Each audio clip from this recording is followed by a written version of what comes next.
Hola, ¿qué tal? Bienvenidos a Punto Cero. Yo me llamo Luis Cárdenas. El día de hoy tenemos un programazo.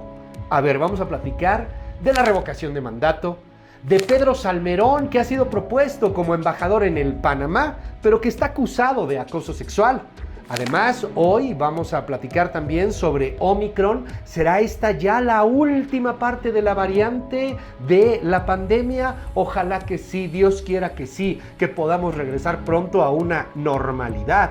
Y por supuesto, vamos a platicar también sobre temas de inseguridad. Híjole, por desgracia continúa. Y bueno, hasta de un riñón de cerdo que ha terminado en un ser humano. Platicaremos de todo esto y de mucho más en Punto Cero. Bienvenidos, comenzamos.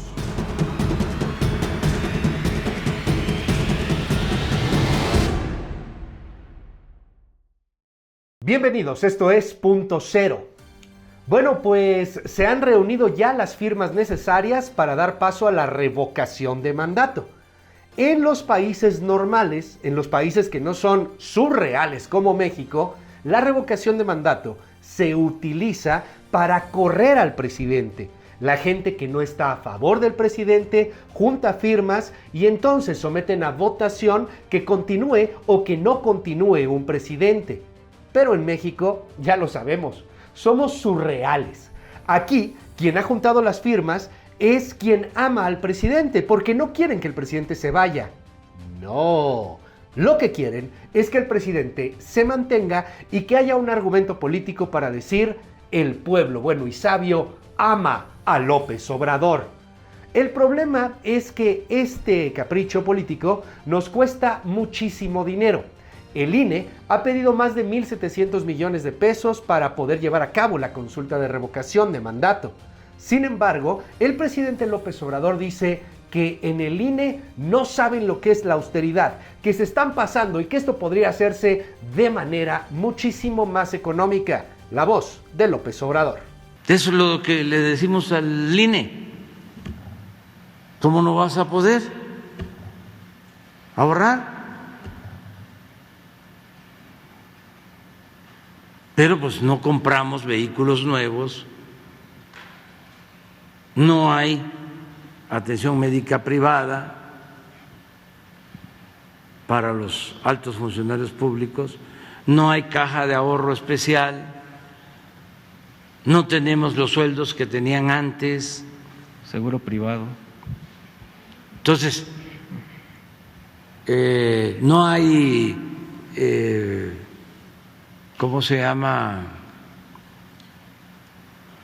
Los que cobran sin trabajar.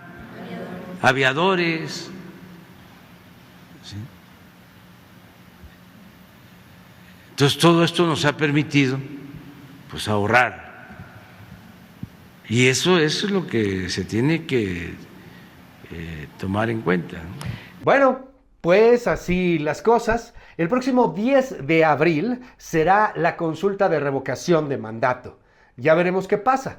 Para que el presidente de la República deje de ser presidente de la República, se requerirían más de 40 millones de votos, cosa que francamente se ve más que imposible. Así que, como decía mi abuelita, ¿pa' qué tanto brinco estando el suelo tan parejo?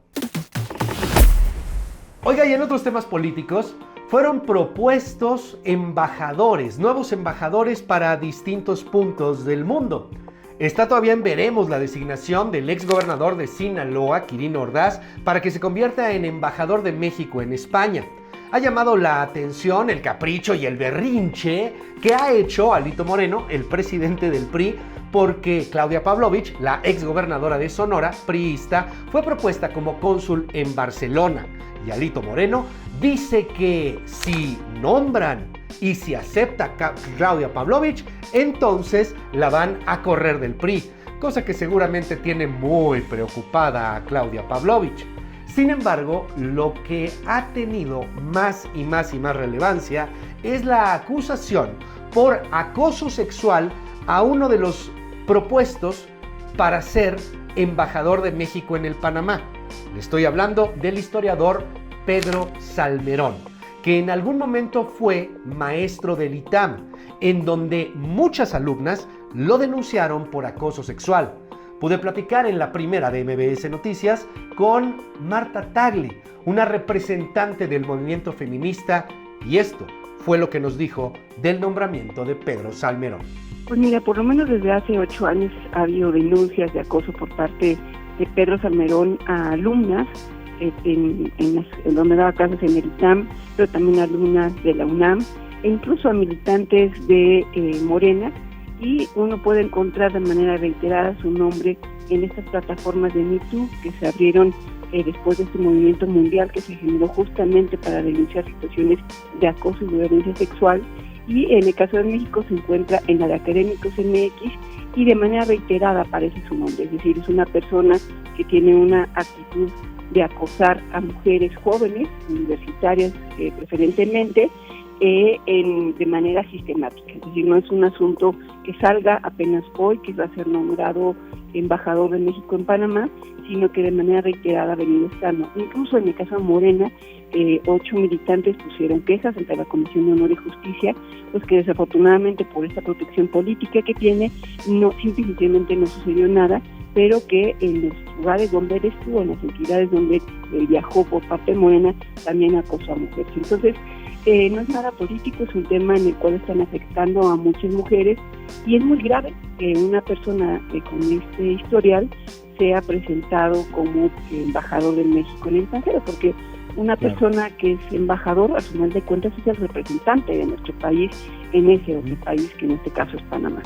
Y nos parece que pues no cumple los requisitos de tener méritos suficientes para desempeñar su cargo como embajador, y pues ya vimos que del lado del presidente no va a dejar de apoyarlo, pero ojalá en el Senado todavía pueda suceder algo para no ratificar este nombramiento.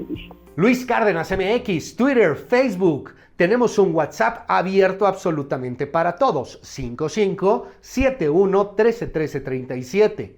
Regresamos. Esto es Punto Cero. Ya regresamos a Punto Cero.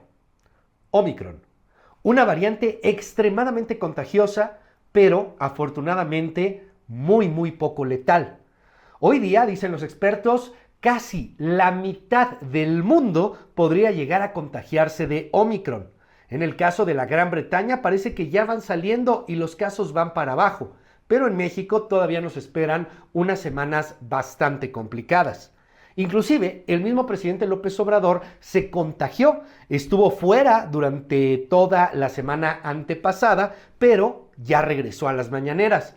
Y ahí habló de su experiencia del Omicron. Insiste él en que hay que utilizar el Big Vaporru, pero además lo dice, una talladita no le cae mal a nadie. Se burlan de el Vaporru, pero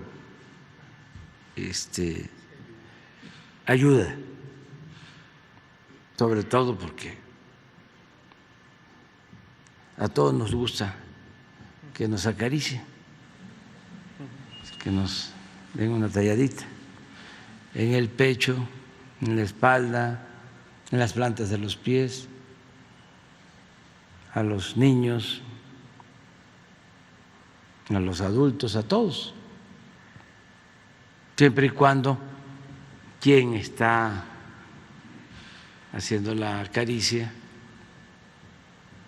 pues ya esté libre de COVID. Ok, ¿a usted le gustan las talladitas? Digo, en gusto se rompen géneros. Oiga, pero ya en serio, hay quien considera que no necesariamente estamos frente al fin de la pandemia. De hecho, si no nos cuidamos, si no nos vacunamos, si no se vacuna al menos el 90%, COVID va a continuar. Probablemente endémico, es decir, solamente en algunos lugares, pero todavía muy lejos de terminar. Tuve la oportunidad de platicar en el noticiario de MBS Noticias con el doctor Andrew Cuomo, y esto fue lo que nos dijo sobre Omicron. ¿El fin de la pandemia realmente? No estamos a punto de terminar la pandemia. Digo, yo sé que la cabeza del Instituto Paramétrico de Evaluación de la Salud de la Universidad de Washington en Seattle ha dicho que ya Omicron es el último estirón y por ahí han salido otros. No lo creo así porque nunca ha pasado así, ¿sí?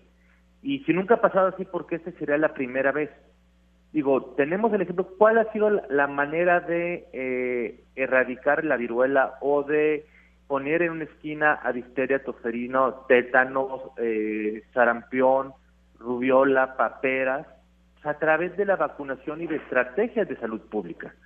Si nosotros dejamos a libre evolución la pandemia sin una estrategia global de vacunación, en donde hoy por hoy tiene que haber una prioridad mundial para África, y donde entendamos que las personas no pueden entrar a los países si no tienen prueba COVID, si no están vacunados, y que tenemos que usar cubrebocas por los próximos años, este va a ser el cuento de nunca acabar, porque van a seguir saliendo variantes que escapen al sistema inmune.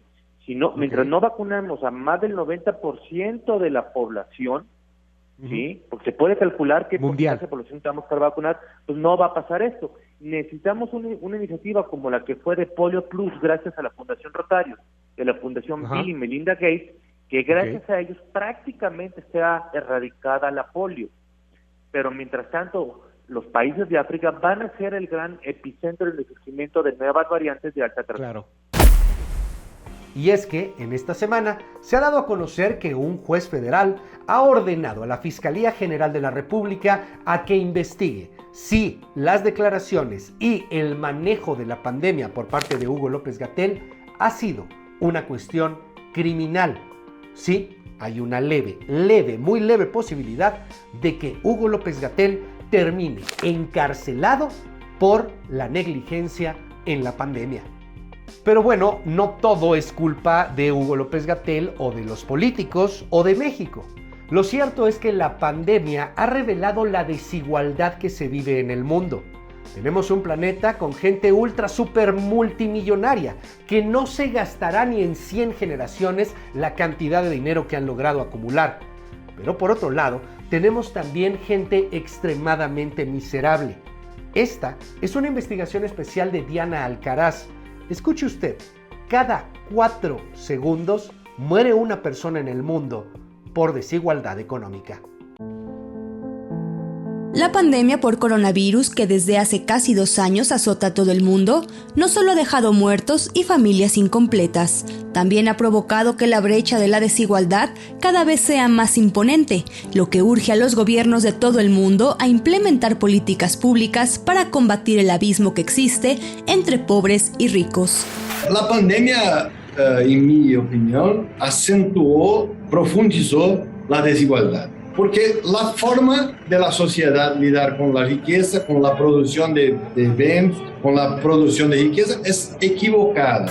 Y es que de acuerdo al estudio Las desigualdades matan, publicado por la organización Oxfam, los 10 hombres más ricos del mundo, entre los que se encuentran Elon Musk, cofundador de SpaceX, Jeff Bezos de Amazon, Bill Gates de Microsoft, Larry Page de Google y Mark Zuckerberg de Facebook, entre otros, duplicaron su fortuna durante la pandemia, mientras que cerca de 163 millones de personas cayeron en la pobreza y sobreviven con menos de $5 al día.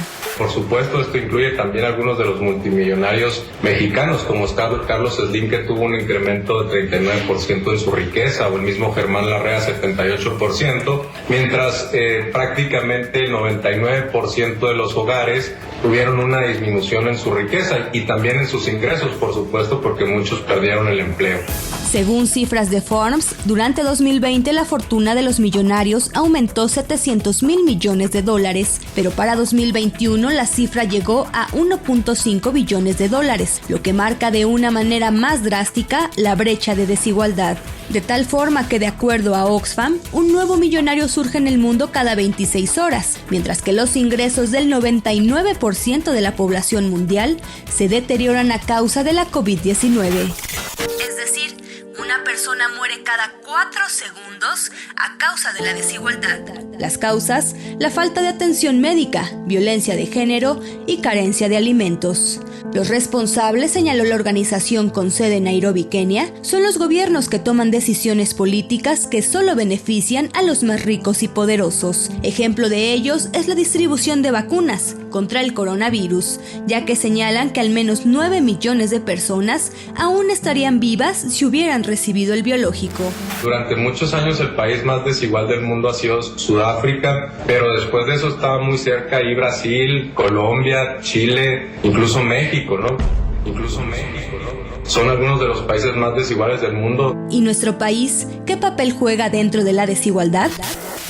México está dentro del 25% de los países con mayores niveles de desigualdad en el mundo. Las brechas entre ricos y pobres son tan marcadas que en nuestro país vive el hombre más rico de América Latina, junto con más de 50 millones de pobres. Para la primera emisión de MBS Noticias, Diana Alcaraz. Esto es Punto Cero. Síganos en nuestras redes sociales, Luis Cárdenas MX, Twitter y Facebook. Regresamos. Ya regresamos a Punto Cero. ¿A usted lo han asaltado? ¿Ha sufrido la delincuencia? A lo mejor la cosa ha sido peor. No solamente un asalto, algo como un secuestro. ¿Le han matado a alguien? Bueno, pues no es el único. Este país está azotado por la delincuencia. En algunos lugares peor que otros, como en el Estado de México, en la Ciudad de México, en Veracruz o en Zacatecas. Por ejemplo, este video es del Estado de México, una combi en donde se suben los malandros y roban como siempre, pero en este caso a la pasajera le roban hasta las papitas que se estaba comiendo. Y es que si vive, por ejemplo, en el Estado de México, sabe que es obligado traer un celular chafita, traer además otra cartera u otro monedero, porque le va a tocar un asalto. Y mejor dar el celular chafita o dar un monedero sin mucho dinero antes que perder la quincena. Bueno, pues la Coparmex ha hecho un estudio en el país y es de miedo. La mitad de los empresarios en este país, la mitad de las empresas, han sufrido al menos una acción de la delincuencia. Escuche lo que me dijo el presidente de Coparmex, José Medina Mora. 1 de cada 2 empresas del país ha sido víctima del delito durante el 2021 y esta información en cada una de las variables la tenemos por estado. En particular de la inseguridad, cuando volteamos a ver a Zacatecas, no es el 50% de las empresas, sino el 84%, Tabasco el 72%, Oaxaca y Jalisco el 64%, Nuevo León, Ciudad de México y Estado de México el 57%. Son estados en donde es aún mayor esta incidencia de empresas que han sido víctimas de delito en el último año. Desde asaltos hasta narcotraficantes. La Nación Criminal de esta semana, presentada por el periodista Óscar Valderas, nos habla de la estrategia que tienen ya los criminales para poder manipular a la opinión pública y para hacernos sufrir y vivir con miedo. Nación Criminal con Óscar Valderas. Ciudad Juárez se convirtió en la población más violenta de... Hace 12 años, cuando Ciudad Juárez fue nombrada la ciudad más violenta del mundo, los policías y peritos forenses repetían a los periodistas que los minutos más peligrosos para salir de casa estaban entre las 5 y 6 de la tarde, porque por alguna razón, esa era la hora preferida de los sicarios del cártel de Juárez para salpicar sangre a balazos. Años más tarde, un periodista británico del diario The Economist y autor del libro Narconomics, Tom Gainwright, recordó así aquellos días. En Ciudad Juárez, un patólogo me dijo alguna vez que la hora más peligrosa para salir eran las 5:45 de la tarde, porque era cuando los cárteles llevaban a cabo sus asesinatos para encabezar las noticias de las 6 de la tarde. Convertidos en empresas criminales, tenían muy claro que desde el año 2010 no bastaba con asesinar. Había que llevar esos homicidios a los noticieros para maximizar su propaganda del terror. Una estrategia diseñada por pragmáticas áreas de comunicación social del crimen organizado que querían un espacio estelar en los noticieros más vistos de aquella urbe fronteriza. Una década más tarde, un tabasqueño nacido en un municipio que años después controlarían los Zetas, llegaría a la presidencia de la República con un estilo personalísimo para gobernar, que incluye una conferencia matutina cuyo objetivo se parece mucho al de los viejos matones del clan Carrillo Fuentes: actuar para que los noticieros reproduzcan el mensaje que el emisor desea que se instale en la mente de las mexicanas y los mexicanos. La conferencia mañanera del presidente Andrés Manuel López Obrador cambió la dinámica de los medios en todo el país, pero parece que también motivó un cambio en la relación entre el crimen organizado y la prensa, porque en lugar de exhibir sus atrocidades por la tarde, como ocurría en Ciudad Juárez, ahora los cárteles prefieren mostrarlas por la mañana para que todos hablemos de ello. Es un símil de la mañanera presidencial, en el que el poder criminal sabe que tiene la influencia necesaria para mover la agenda del país. La última masacre del país, la del 7 de enero pasado, incluyó 9 cuerpos desnudos y descuartizados en la autopista que lleva a Cosamaloapan, Veracruz, a la altura del kilómetro 118, abandonados para su hallazgo a las 6 de la mañana, justo a la hora que el presidente López Obrador lleva a cabo su reunión diaria con el gabinete de seguridad. La intención parecía muy clara: robar los reflectores del resto de los asuntos diarios. Y así sucedió, pues durante el día, noticieros locales y nacionales hablaron de aquel multihomicidio presuntamente realizado por miembros del cártel Jalisco Nueva Generación contra integrantes del cártel de Sinaloa. Pero no sería la única ocasión. El fenómeno terrible de los colgados en Zacatecas, es decir, cuerpos que aparecen meciéndose en lo alto de puentes vehiculares, peatonales y hasta en árboles, es un recurso que la delincuencia organizada usa siempre entre las 5 y 6 de la mañana, con el objetivo de que los cadáveres sean encontrados al amanecer y su hallazgo sea incluido en los noticieros matutinos y luego en los vespertinos y nocturnos. Así ha sucedido desde el 23 de noviembre, por ejemplo, cuando 8 cadáveres fueron hallados en Fresnillo, Zacatecas, donde pobladores de la comunidad de San José de Lourdes reportaron 3 cuerpos de hombres colgados de un puente ubicado sobre el río Aguanabal, además de otros encontrados en la comunidad de Montemariana y más en los árboles.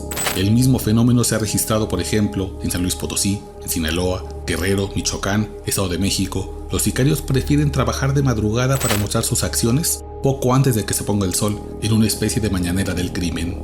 No solo actúan con una lógica noticiosa, sino que obligan a varios colegas del país a informar sus asesinatos. Miembros de los departamentos de comunicación social del crimen organizado llaman de madrugada a los reporteros a sus teléfonos celulares y les informan dónde están los cuerpos aún tibios que abandonaron en alguna carretera o camino rural. Si no los fotografían y suben al menos a redes sociales, los reporteros podrían ganarse una golpiza. El crimen organizado ha adoptado las mañaneras como su estrategia del terror. Una muestra más de que en su misión de usar el terror como método, son capaces de madrugar hasta el gobierno e ir siempre un paso adelante de las instituciones.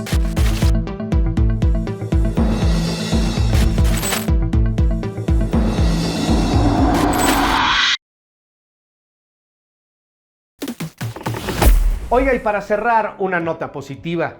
¿Será que estamos a la vuelta de la esquina en donde no habrá ya escasez de corazones o de riñones para gente que requiera trasplantes? Es que los cerdos genéticamente modificados podrían ser la gran noticia del 2022.